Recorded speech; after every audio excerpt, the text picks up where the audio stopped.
Hi everybody, welcome back to the channel. I'm Jen, and today is going to be a True Crime Corner video.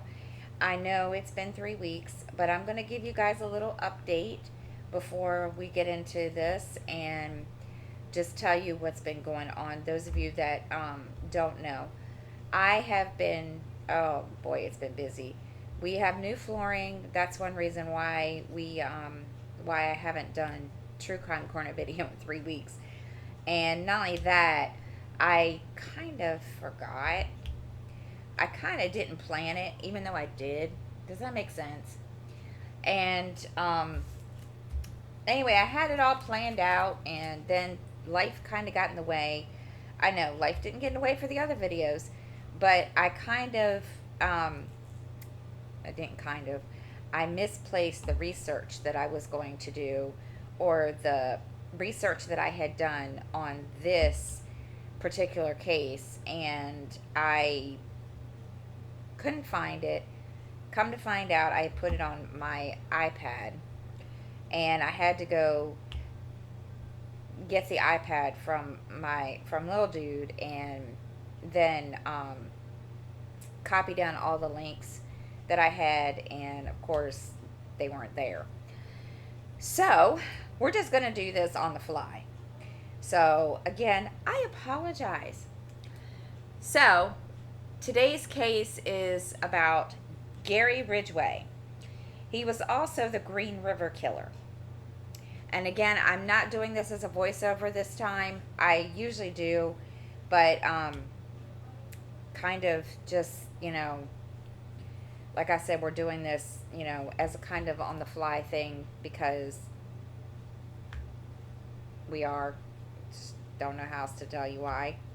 So, like I said, he was also considered the Green River Killer. And I'm going to go into his background a little bit. He was convicted of 48 separate murders. And as part of his plea bargain, another conviction was added, bringing the total number of convictions to 49. Okay, sorry about that.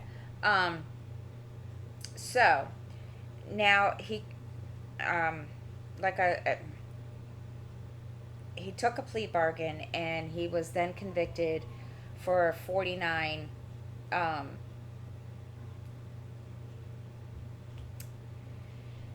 Another conviction was added, and it brought the number to 49. And he was considered the most prolific serial killer, I guess second to Ted Bundy, I'm assuming. And the reason I say that is because Ted Bundy is involved in this case, but not how you all would think. So,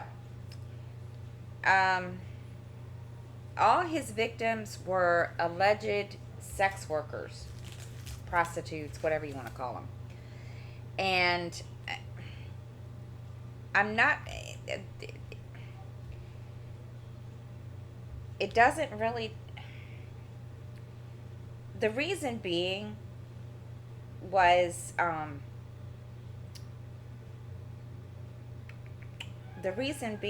because his dad was a bus driver, and he, I guess, complained every night when he came home from work that, complained about all the, sex workers that he would see while driving the bus. Because I'm pretty sure, they, had to ride the bus to get wherever they were going. And he,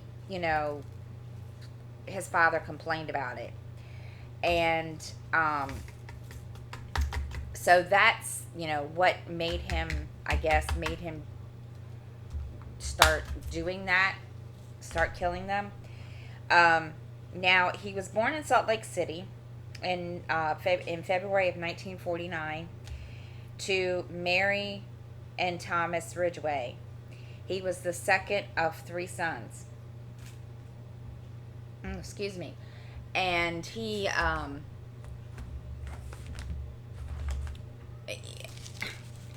I don't think And you know, I was reading this and I really didn't see where there was a, a big major concern, except for the fact that, um, his dad was, kind of strict and so forth.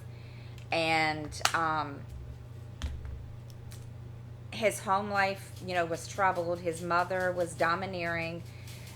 His father was, that's why he had a problem with uh, sex workers, I guess, because his dad, complained every day about them riding the bus.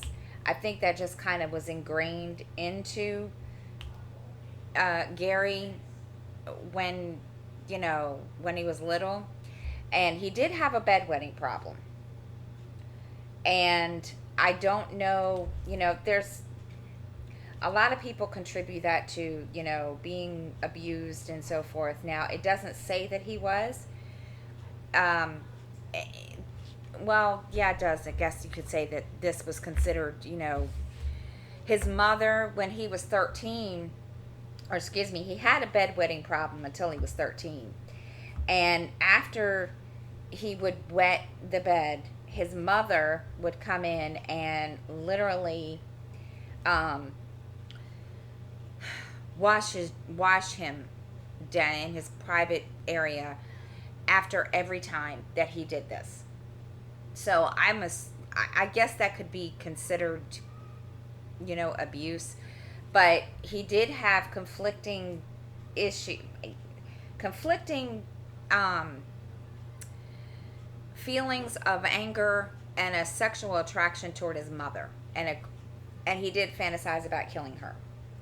So I guess you could say, excuse me, I guess you could say between his father and his hatred of all these women and what they did and what they represented, I guess, that was ingrained also.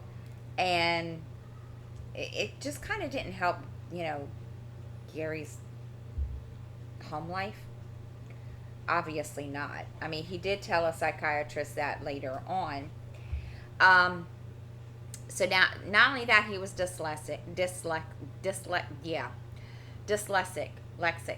There you go, and was held back for a year in high school. And this is, I guess, this is how bad. This goes to show you how bad this was ingrained to him and what he, grew up in. When he was 16, he stabbed a 6-year-old boy. It doesn't say why.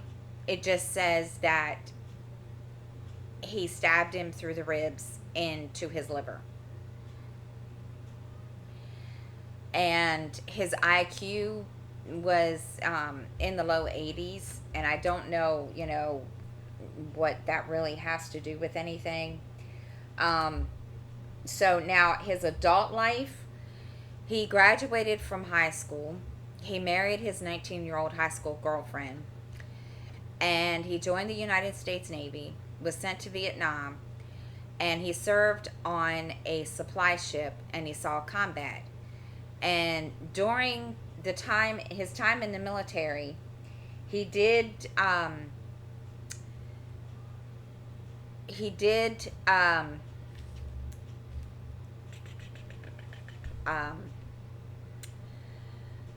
where am I?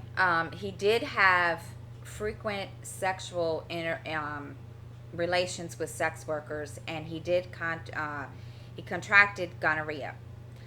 And even though he was pretty mad about this, mind you, now he's ticked off. I mean, I would be too. And he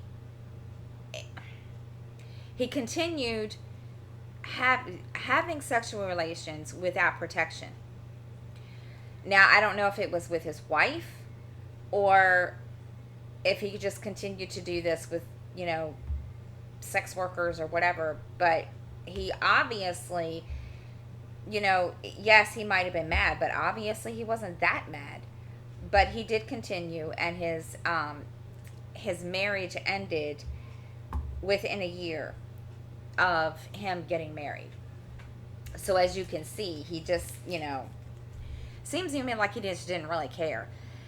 So when he was arrested, uh, friends and family described him as friendly but strange. Okay. So I don't know, I guess they did see things that, I would assume was strange. I mean, I don't know what you consider strange. His first two marriages resulted in divorce, and because of, his affairs that he had. His second wife, Marcia, claimed that he had placed her in a chokehold. So obviously he was getting violent. Obviously that's kind of, a red flag right there, which okay. I, I've been in a situation like that. So yeah. But, now he did become religious while he was married to Marcia. And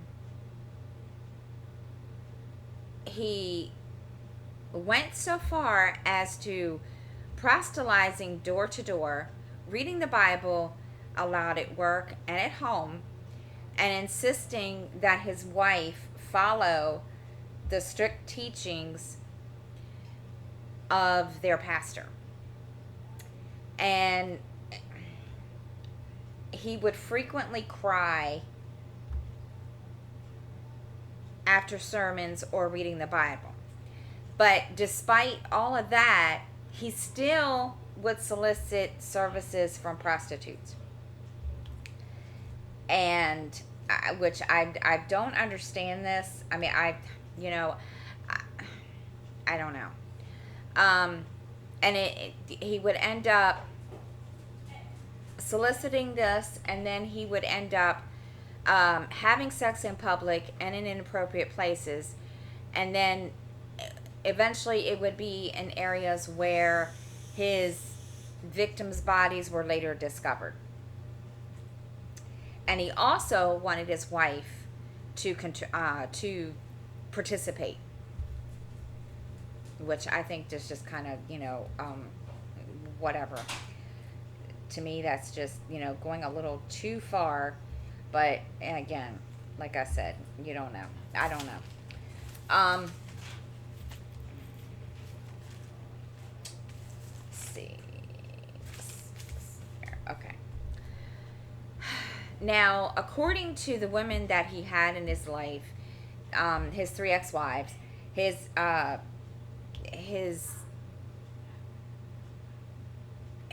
sexual appetite was a little over the top, and which, I could see why. But they demanded sex from him, or he demanded sex from them several times a day. He often wanted to have sex in public areas or in the woods.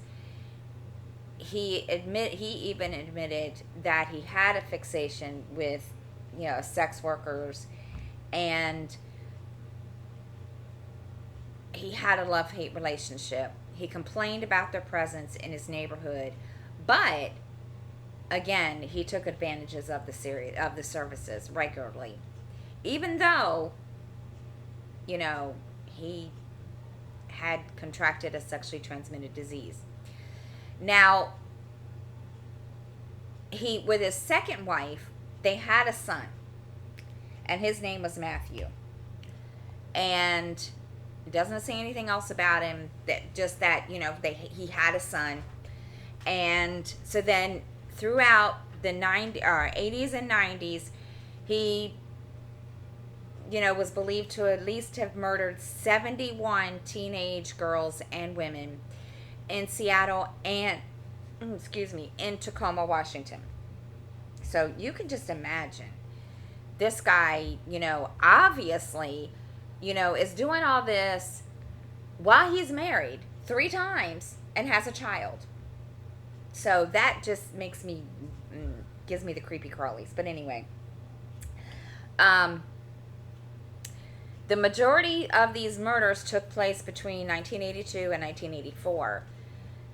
They were believed to have been sex workers or runaways, and he picked them up along the Pacific Highway South. And what he would do to get the women into, to trick them into trusting him enough to get into the vehicle, is he would show them a picture of his son, and then they would, then they would have, sexual intercourse, and then he would wrap his forearm around the front of their necks and use the other arm to pull back and strangle them. And he killed most of his victims in his home. So my question is, where was his wife? If his wife wasn't working, or if she was a housewife, where was she when he did these things in the home? That's my question. Now, I don't know if, she, worked outside of the home. It does not say. It just, tells me that he, did these. Most of these were killed in his home or in his truck, and sometimes in a secluded area. These bodies were dumped in wooded areas around Green River and the Seattle-Tacoma airport. Then there were also 2 confirmed, and another 2 suspected victims found in Portland, Oregon. The bodies were left in clusters, which I'm not sure if he did that. It does not say. It just says that he just left them along this highway. Where was I? He later explained that having sex with the deceased reduced his need to obtain a living victim, and which then, limited his exposure to being caught. And the reason being was because most of the bodies were not discovered until after, they were skeletal remains. I guess in a way he was smart that way. I mean, it's kind of creepy to say that, but I guess in a way he was being smart on that, on that front. But then again, that tells me, how long was he waiting in between? Killing these women. Obviously, I don't know. Just kind of, gives me the creeps that, there's this guy that, yeah.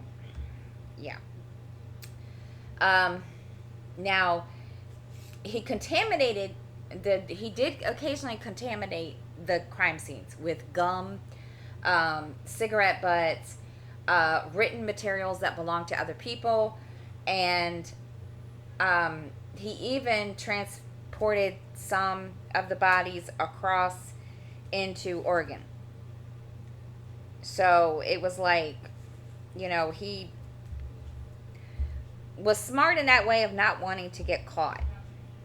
But I don't know how he got, I don't know how he was found. No, I'm sorry. All right, now, you guys know about Ted Bundy. And now, during this time, he's already in jail. And so in 1984, one of the reporters that I guess interviewed Ted Bundy a lot went to him, and basically Ted Bundy offered his opinion on this case, and he offered, on the psychology, the motivations, and the behavior. And he suggested that the killer was revisiting the dump sites to have sex with the victims. And if the police found a fresh grave, they should stake it out and wait for him to come back. So I think it's kind of interesting that they asked Ted Bundy, of all people. But then again, I can see from their point of view. So, excuse me. So he was arrested in 1982. And then in 2001 on charges that were related to prostitution. They didn't arrest him for the murder. It was related to prostitution. It had nothing to do with, the murder or murders or anything. And so then he became a suspect in 1983 in the Green River killings. He passed a polygraph test in 1984. Then, 1987, they took hair and saliva samples from him. So they kind of did consider him a suspect, but again, they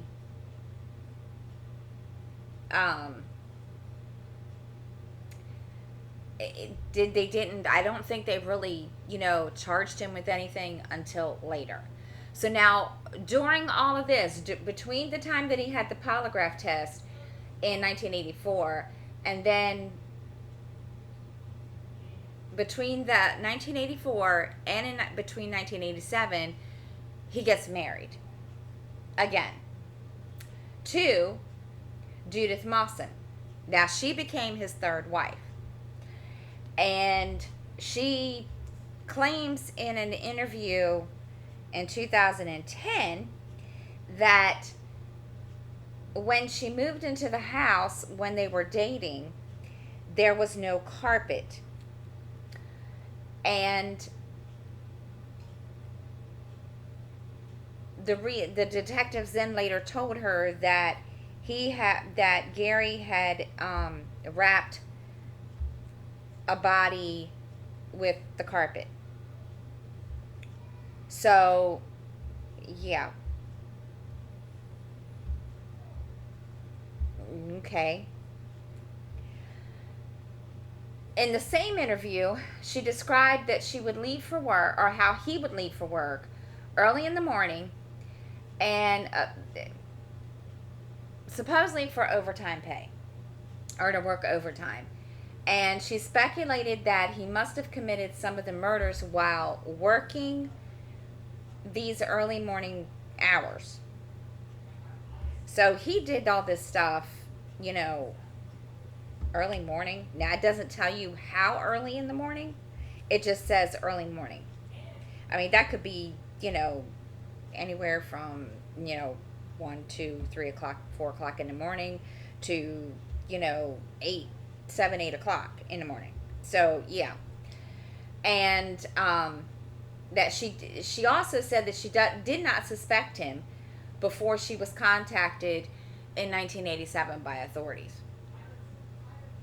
So this guy just, obviously was pretty good at covering up what he was doing, and she had no clue, because obviously he acted normal, whatever you want to call normal.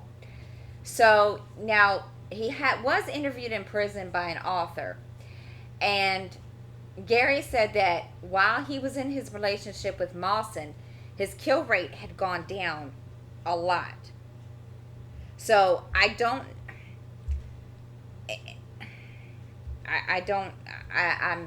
trying to understand this. He says of his kill rate went down because he truly loved her. Okay. I'm trying to understand this. But anyway, he says he felt, he said that there were only 3 that he killed while he was married to her. So out of all the 49 victims that he had, killed, he only killed 3 when he was married to his last wife. He says, I feel like, or she says to a local television reporter that she felt like that she saved lives by being his wife and making him happy. I'm sorry. I'm trying to understand how somebody, I don't know. I'm I'm just trying to put this in my head, guys, to see how to just okay. Like I said, it's very hard to do because these people. Anyway, so now samples were collected in 1987, and then in 2001, in November, he was at a Kenworth truck factory, and he worked as a spray painter, and the police arrested him there. So he did all this stuff, but he didn't get arrested technically until 2001. Now, how they found out, I don't know. Let's see. He was arrested on suspicion of murder of 4 women nearly 20 years earlier, and then after first being identified as a potential suspect, they found DNA evidence that was left with one of the victims, and so now they go into a plea bargain in 2003. Now, all this time, I'm assuming that he's been sitting in jail. Like I said, I'm assuming he's been in jail this whole time between 2001 and 2003. It doesn't tell me anything different. It doesn't tell me that he's been out walking around or anything like that. So now, he entered a guilty plea to 48 charges of aggravated first-degree murder as part of his plea bargain that he agreed to, that it would spare him execution in exchange for his cooperation in locating his remaining victims, and providing other details. In his statement that accompanied his guilty plea, he explained that he killed all of his victims inside King County, Washington, and that he had transported and dumped the remains of 2 women near Portland to confuse the police. So yeah, this guy, even though his IQ was kind of low, it seems to me like he's kind of smart also. I mean, I don't know, maybe that's kind of, being kind of contradictory, but yeah. So he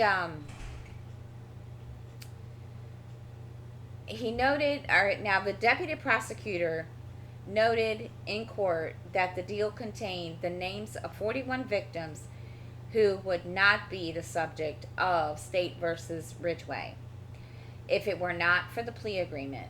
He explained in his decision to make the deal, and I quote, we could have gone forward with 7 counts, but that is all we could have ever hoped to solve. At the end of the trial, whatever the outcome, there would have been lingering doubts about the rest of these crimes.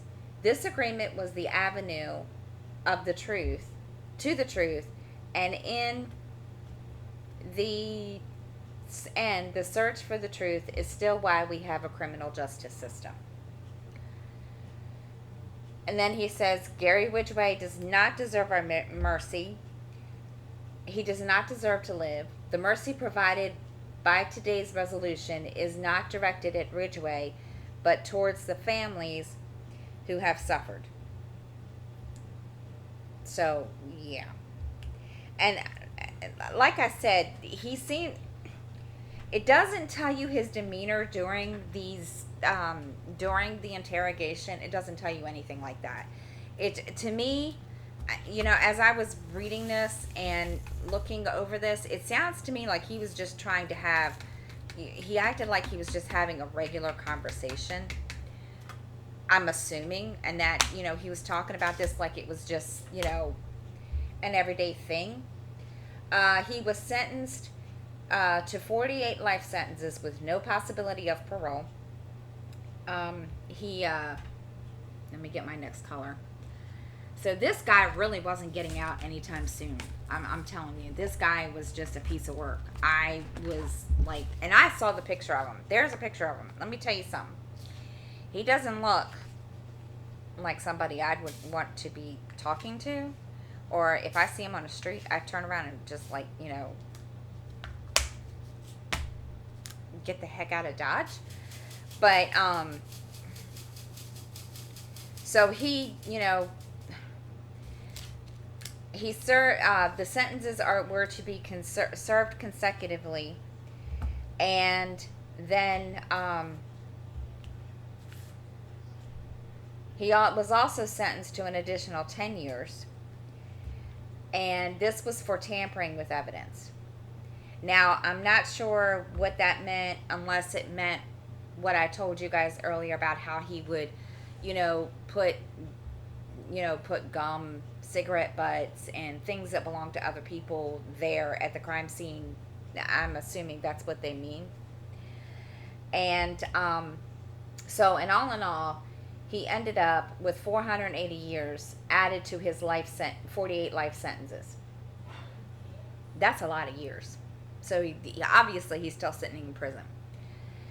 So he did lead them in 2003 to three more bodies. And I guess, by that time he's kind of like, okay, I really don't have anything else to lose at this point, because, I'm not getting out, and I'm obviously not going anywhere. So he led them to the remains of a 16-year-old girl that was found in Washington State, 40 feet from State Route 410. Then the remains of two other women, April Buttram and Marie Malver. I hope I pronounced those right. And they were found in September of 2003. Then in 2005, in November, a hiker found the skull of one of the 48 women that he admitted to murdering in 2003. The skull of another victim, Tracy Winston, who was 19 when she disappeared, was found by a man hiking in a wooded area southeast of Seattle. He confessed to more confirmed murders than any other American serial killer. So he did a lot more.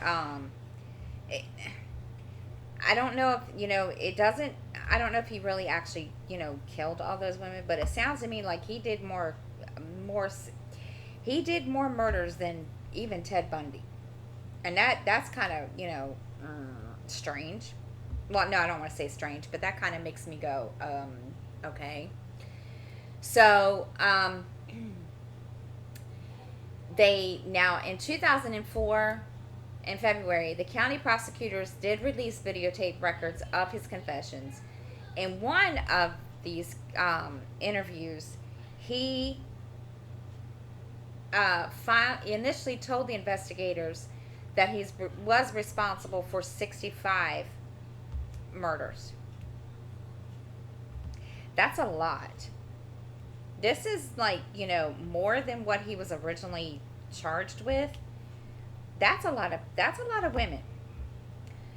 And then in another one, he claimed to have murdered 71.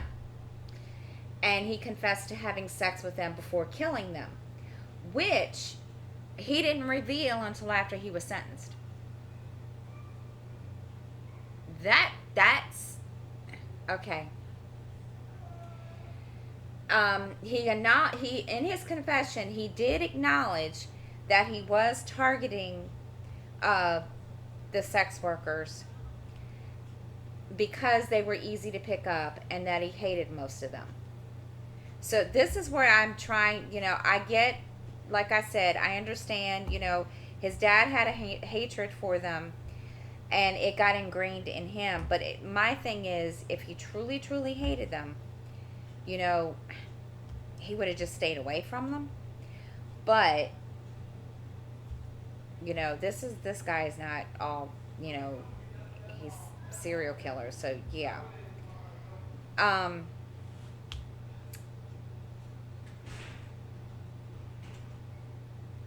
he did eventually begin burying them because he did not want to be tempted to basically commit necrophilia, and that is having sex with them after they're dead, which I think is kind of creepy. And he was then, now he's was placed, now he's in jail in Washington State, and he was placed in solitary confinement in January of 2004. On May 2015, he was then transferred to a high security federal prison in Colorado. And after a public outcry, he was transferred back to Washington. And I'm not sure why there was a public outcry. I'm assuming it was because of, who he is and what he was. It doesn't give me any details. I've looked it up. They're really, the only thing I could come up with is because of the simple fact that he was the Green River Killer. I don't really know. So now he's back in Washington State, where that's where is now. He's not, going anywhere else.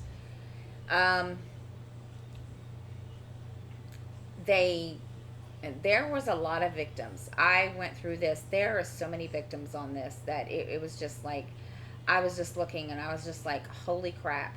They even had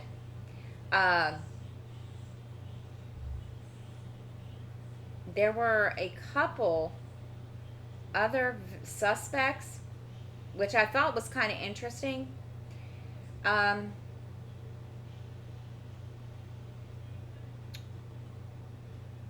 But they never really came out to say who the suspects were. All I can say is this guy was just, I don't know. I feel, that's a lot of women. But he just gives me the creeps because I was just looking at him and looking at his picture earlier, and I was like, yeah, okay. He just, there's a lot of victims. They have a list of, and these victims are not all named. He's even been suspected of other, killings that were not, attributed to the Green River killings. And there's, let's see, 1, 2, 3. There was 3 other victims that he, that he was, suspected of, and altogether there was a lot of victims he was suspected of, but they did eventually, kind of rule those things out. So that's it, guys. I know. Like I said, this was one of those fly by the last second thing because I wanted to get this done, and I, kind of feel like, oh my gosh, and it had been so long since I've done one of these. So I hope everyone enjoyed the video, and please feel free to, hit the like button, and if you're not subscribed, please make sure you do. And I hope everyone has a great week, and next week I'm only going to be doing these one day a week now, only because I've added a couple, other things to the thing. So anyway, thank you for watching. I hope everyone has a great week, and I will see you all next time.